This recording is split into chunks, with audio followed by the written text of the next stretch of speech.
ആദർശ് കുമാർ. അദ്ദേഹം മുൻ MVD ഉദ്യോഗസ്ഥനാണ്. അതോടൊപ്പം തന്നെ അദ്ദേഹം SCMS ഇൻസ്റ്റിറ്റ്യൂട്ടിന്റെ ഡയറക്ടർ കൂടിയാണ്. ശ്രീ ആദർശ് കുമാർ, സ്വാഗതം മാതൃഭൂമി ന്യൂസിലേക്ക്.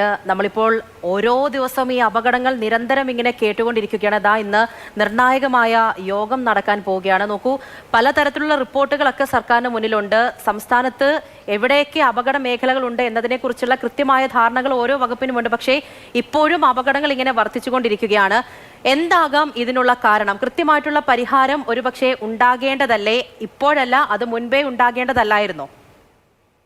തീർച്ചയായിട്ടും ഇത് വളരെ പ്രധാനപ്പെട്ട ഒരു വിഷയമാണ്. യഥാർത്ഥത്തിൽ കഴിഞ്ഞ ഒരു 30 വർഷത്തിന് മേലെയായിട്ട് റോഡ് സേഫ്റ്റിയിൽ തന്നെ പ്രവർത്തിക്കുന്ന ഒരു വ്യക്തി കൂടാതെ ഓരോ ദിവസവും ശരിക്കും പറഞ്ഞാൽ ഈ വാർത്തകൾ കേൾക്കുമ്പോൾ നമ്മുടെ ഉറക്കം നഷ്ടപ്പെടുന്ന രീതിയിലാണ് വാർത്തകൾ വന്നുകൊണ്ടിരിക്കുന്നത്. വളരെ ദുഃഖകരമായ കാര്യമാണ്.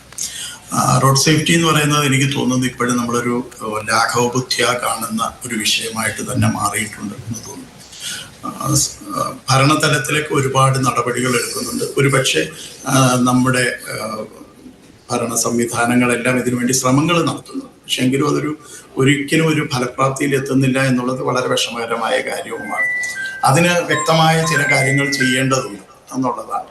യഥാർത്ഥത്തിൽ റോഡ് അപകടത്തിന്റെ പ്രധാന കാരണം പിഴവുകളും ലംഘനങ്ങളുമാണ്. എറേഴ്സ് ആൻഡ് വയലേഷൻസ് എന്ന് പറയും. ഈ എറേഴ്സ് എന്ന് പറയുമ്പോൾ നമ്മൾ സാധാരണഗതിയിൽ എപ്പോഴും ഈ റോഡ് ഉപയോക്താവിന്റെ പിഴവ് മാത്രമായിട്ടാണ് പലപ്പോഴും കാണുക. അങ്ങനെയല്ല. ഒരു റോഡ് അപകടത്തെ നോക്കിയാൽ അതിന് 3 ഭാഗങ്ങളാണുള്ളത്. ഒന്ന് മാൻ, മെഷീൻ ആൻഡ് മീഡിയം എന്ന് പറയാം. ഒരു റോഡ് ഉപയോക്താവ്, അത് വണ്ടി ഓടിക്കുന്നയാളാകാം, റോഡിൽ നടന്നു പോകുന്നയാളാകാം, സൈക്കിൾ ചവിട്ടുന്നയാളാകാം, അങ്ങനെ ആരും ആകാം. അങ്ങനെ ഒരു റോഡ് ഉപയോക്താവുണ്ട്. അതേപോലെ തന്നെ ഒരു മെഷീൻ ഉണ്ട്, വാഹനം എന്ന് പറയുന്ന ഒരു മെഷീനുണ്ട്. പിന്നെ ഒരു മീഡിയം ഉണ്ട്. റോഡ്, അപ്പോഴത്തെ റോഡ് സാഹചര്യം, കാലാവസ്ഥ, ഇതെല്ലാം ആ മീഡിയത്തിനകത്ത് വരും. ഈ 3 ഭാഗങ്ങളിലും എറർ ഉണ്ടാകാറുണ്ട്. 3ലും എറർ വരാറുണ്ട്, അതായത് പിഴവുകൾ വരാറുണ്ട്. 3ലും ലംഘനങ്ങളും വരാറുണ്ട്. അല്ലാതെ വെറും ഒരു റോഡ് ഉപയോക്താവ് മാത്രമല്ല. മനുഷ്യൻ എന്ന് പറഞ്ഞാൽ ഡ്രൈവിങ്ങിന്റെ ഏറ്റവും വലിയൊരു പ്രത്യേകത എന്ന് പറയുന്നത് ഒരു ശരിക്കും പറഞ്ഞാൽ നമ്മുടെ തലച്ചോറിന്റെ പ്രവർത്തനങ്ങൾ കൊണ്ട് നടക്കുന്ന ഒരു കാര്യമാണ്. പലപ്പോഴും അതിനെ അത്രയും ഗൗരവത്തോടു കൂടി നമ്മൾ ഡ്രൈവിങ്ങിനെ കാണുന്നില്ല എന്നുള്ളതും വളരെ പ്രധാനപ്പെട്ട കാര്യമാണ്. ഇങ്ങനൊരു ഉന്നതതല യോഗമൊക്കെ ചേരുന്നത് സംസ്ഥാനത്ത് ഇത്തരത്തിൽ വാഹനാപകടങ്ങൾ കൂടുന്നു, കൂടുതൽ മരണങ്ങൾ ഉണ്ടാകുന്നു എന്നൊരു തിരിച്ചറിവിന്റെ പശ്ചാത്തലത്തിലാണല്ലോ. എന്തായിരിക്കും അങ്ങനെ ഒരു വാഹനാപകടങ്ങളുടെ നിരക്ക് കൂടാനുള്ള കാരണം? നിരക്ക് കൂടാനുള്ളൊരു പ്രധാന കാരണം എന്ന് പറയുന്നത് ഞാൻ ഈ പറഞ്ഞ 3 ഭാഗത്തും വീഴ്ചകളുണ്ട്. നമുക്ക് പരിസ്ഥിതി, ഇപ്പം പുതിയ നമ്മുടെ ഒരു റോഡ് സേഫ്റ്റി തലത്തിലുള്ള പുതിയ വിലയിരുത്തലുകളെല്ലാം എത്തിച്ചേരുന്നത് മനുഷ്യൻ പിഴവുകൾ ഉണ്ടാക്കും. ആ പിഴവുകൾ ഒഴിവാക്കാൻ വേണ്ടി സംവിധാനത്തിന്, സിസ്റ്റത്തിന് എന്തെല്ലാം ചെയ്യാൻ പറ്റും എന്നും കൂടെയുള്ള ആലോചന. ഇപ്പൊ ഉദാഹരണത്തിന് ഒരാള് മൊബൈൽ ഫോൺ ഉപയോഗിക്കുന്നു. മൊബൈൽ ഫോൺ ഉപയോഗിച്ചിട്ട് ഈ അടുത്ത് വന്ന അപകടത്തിലും അങ്ങനെ ഒരു സാന്നിധ്യം പറഞ്ഞിരുന്നല്ലോ. അപ്പം മൊബൈൽ ഫോൺ ഉപയോഗിച്ചു എന്ന് പറഞ്ഞാൽ മൊബൈൽ ഫോൺ ഉപയോഗിക്കുന്നത് നമ്മൾ നിയമപരമായിട്ട് തെറ്റാണ് എന്ന് പറയുന്നുണ്ട്. പക്ഷെ നിയമം മാത്രമല്ല, അവിടെ ഇയാള് ഒരു അത്യാവശ്യത്തിന്, ഡ്രൈവിങ്ങിന്റെ ഏറ്റവും വലിയൊരു പ്രത്യേകത അത് പലപ്പോഴും ഒരു ഡെസ്റ്റിനേഷൻ മോട്ടിവേറ്റഡ് ആണ്. അതായത് എവിടെയാണോ നമുക്ക് പോകേണ്ടത് അങ്ങോട്ടേക്ക് നമ്മളെ വലിച്ചുകൊണ്ട് പോകുന്ന ഒരു രീതി ഡ്രൈവിങ്ങിനുണ്ട്. അതുപോലെ സമയത്തിന്റെ സമ്മർദ്ദം ഉണ്ടാകും ഡ്രൈവിങ്ങിന്. അതുകൂടാതെ വേറൊന്നെന്ന് പറയുന്നത് ഏത് തരത്തിൽ എന്തിനാണ് ഡ്രൈവ് ചെയ്യുന്നത്, പർപ്പസ് ഓഫ് ഡ്രൈവിങ് നമ്മളെ പലതരത്തിലും ട്രിഗർ ചെയ്യാറുണ്ട്. ഇതൊക്കെ ഡ്രൈവിങ്ങിന്റെ ഒരു ഭാഗമാണ്. അപ്പൊ അതില് ഇപ്പൊ ഒരു മൊബൈൽ ഫോൺ ഉപയോഗിക്കുന്ന ഒരാള് മൊബൈൽ ഫോൺ ഉപയോഗിക്കരുത് എന്ന് നിയമം മാത്രമല്ല, എന്താണ് മൊബൈൽ ഫോൺ ഉപയോഗിച്ചാലുള്ള കുഴപ്പമെന്ന് വ്യക്തമാക്കി കൊടുക്കേണ്ട ബാധ്യതയും നമുക്കുണ്ട്. അത് ശരിക്കും പറഞ്ഞാൽ മൊബൈൽ ഫോൺ ഉപയോഗിക്കുന്ന സംഭവിക്കും. ഡ്രൈവിങ്ങിന്റെ ഏറ്റവും കൂടുതൽ ഇൻഫർമേഷൻസ് കിട്ടുന്നത് കണ്ണിലൂടെയാണ്, കാഴ്ചയിലൂടെയാണ് ഏറ്റവും കൂടുതൽ ഇൻഫർമേഷൻസ് കിട്ടുന്നത്.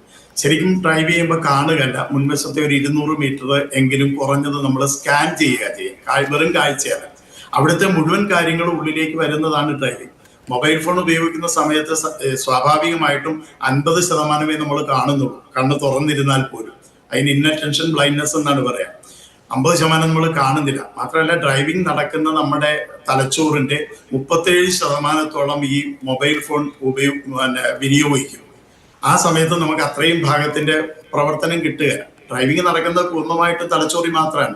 നാളിതുവരെ പഠിച്ച കാര്യങ്ങൾ താങ്കൾ പറഞ്ഞ ഒരുപാട് കാര്യങ്ങൾ മനസ്സിലാക്കേണ്ടതുണ്ട്. ഇപ്പോൾ പല വിധത്തിലുള്ള പ്രശ്നങ്ങൾ അത് റോഡുമായി ബന്ധപ്പെട്ട് പറയുന്നു. അതിനോടൊപ്പം തന്നെ നമ്മൾ പറയേണ്ടതാണ് നല്ലൊരു ഡ്രൈവിംഗ് സംസ്കാരം ഉണ്ടാക്കിയെടുക്കുക എന്ന് പറയുന്നത് ഓരോ യാത്രക്കാരനെ സംബന്ധിച്ചും അത്യാവശ്യമുള്ള കാര്യമാണ്.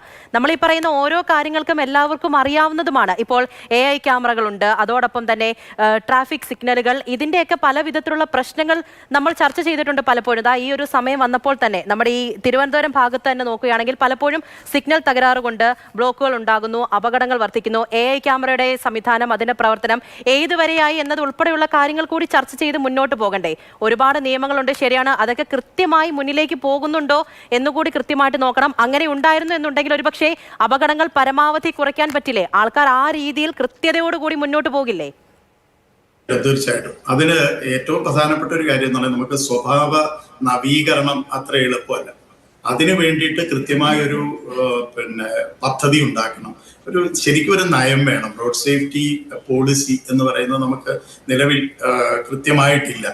എന്തൊക്കെ ചെയ്യണം, ഒരു റോഡ് കൺസ്ട്രക്ട് ചെയ്യുമ്പോൾ മുമ്പും പിന്നീടും ഉള്ള ഓഡിറ്റുകൾ, അങ്ങനെയുള്ള കാര്യങ്ങൾക്കൊക്കെ ചില നിർദ്ദേശങ്ങളും IRC കോഡുകളും ഒക്കെ ഉണ്ട്.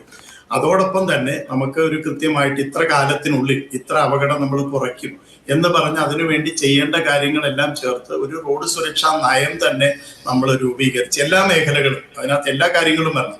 സേഫ് റോഡ് വേണം, സേഫ് വെഹിക്കിൾ വേണം, സേഫ് റോഡ് യൂസർ വേണം, പോസ്റ്റ് ക്രാഷ് റെസ്പോൺസ് വേണം. ഇതൊക്കെ നമ്മുടെ സേഫ് സിസ്റ്റം അപ്രോച്ച് എന്ന് പറയുന്ന WHO മുന്നോട്ട് വെക്കുന്ന കാര്യങ്ങളാണ്. അപ്പൊ ഇതെല്ലാം ചെയ്യേണ്ടതുണ്ട്. നമ്മളൊരു അപകടം വരുമ്പോൾ മാത്രം സംസാരിക്കുന്നതിന് പകരം പൂർണ്ണമായിട്ട് ഈ പറഞ്ഞതുപോലെ ഒരു റോഡ് സംസ്കാരത്തിന്റെ കാര്യത്തിൽ നമ്മൾ പലപ്പോഴും നമ്മുടെ ഡ്രൈവർമാരുടെ ഭാഗത്ത് മാത്രമല്ല റോഡ് ഉപയോക്താക്കളുടെ ഭാഗത്തെല്ലാം തന്നെ ഇതൊരു വലിയ കാര്യമായിട്ടും ഒരു ഗൗരവമായിട്ടും നമ്മൾ കാണുന്നില്ല. പക്ഷെ അവിടെ ശ്രദ്ധിക്കേണ്ട ഒരു കാര്യം, നമ്മുടെ ശരീരത്തിൽ എപ്പോഴും ഉണ്ടാകുന്നത് ഒരു ആഘാതം എന്ന് പറയുന്നത് വളരെ വലുതാണ്. 100 കിലോമീറ്റർ വേഗതയിൽ പോകുന്ന ഒരു വണ്ടി ഒരു സ്ഥലത്ത് ഇടിച്ചാൽ 14 നില കെട്ടിടത്തിന്റെ മേളിൽ നിന്ന് വീഴുന്ന ആഘാതമാണ്. അത്രയും ഇമ്പാക്റ്റ് ആണ് ഉണ്ടാകുന്നത്. അപ്പൊ സ്പീഡ് മാനേജ്മെന്റ് വേണ്ടതുണ്ട്. സ്പീഡ് മാനേജ് ചെയ്യുമ്പോൾ അതിന് കൃത്യമായ പഠനം നടത്തി ഓരോ സാഹചര്യത്തിനനുസരിച്ച്, ശരിക്കും അമിത വേഗതയല്ല അപകടം ഉണ്ടാക്കുന്നത്, അനുചിത വേഗതയാണ്. ഓരോ സാഹചര്യത്തിന് ഉചിതമല്ലാത്ത വേഗതയാണ്. ഇതൊക്കെ ഡ്രൈവർമാരെ ബോധ്യപ്പെടുത്തണം എന്നുണ്ടെങ്കിൽ എൻ്റെ അഭിപ്രായത്തിൽ ആദ്യം തന്നെ, അതായത് ഡ്രൈവിംഗ് പഠിക്കുന്ന സമയത്ത് തന്നെ ഇതെല്ലാം കൃത്യമായിട്ട് മനസ്സിലാക്കി. കാരണം സ്വഭാവ രൂപീകരണം എളുപ്പമാണ്.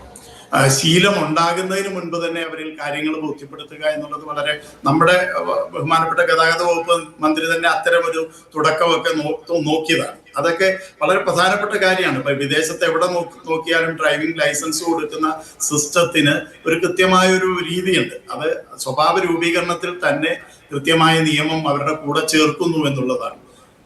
അത് ആ ഒരു തരത്തിലുള്ള ഒരു സംസാരിച്ചതിന് എന്തായാലും ഇതാ നോക്കൂ, നമ്മളുടെ കേന്ദ്ര ഗതാഗത മന്ത്രി അദ്ദേഹം തന്നെ പറയുകയുണ്ടായിരുന്നു 2024 മുൻപ് ഈ പറയുന്ന റോഡ് അപകടങ്ങൾ കുറയ്ക്കും എന്നുള്ളത്. പക്ഷേ അത് സാധിച്ചില്ല എന്നുള്ളതാണ്. നമുക്ക് വീണ്ടും ഈ അപകടങ്ങൾ കാണേണ്ടി വരുന്നു, ആളുകളുടെ മരണം കാണേണ്ടി വരുന്നുണ്ട്.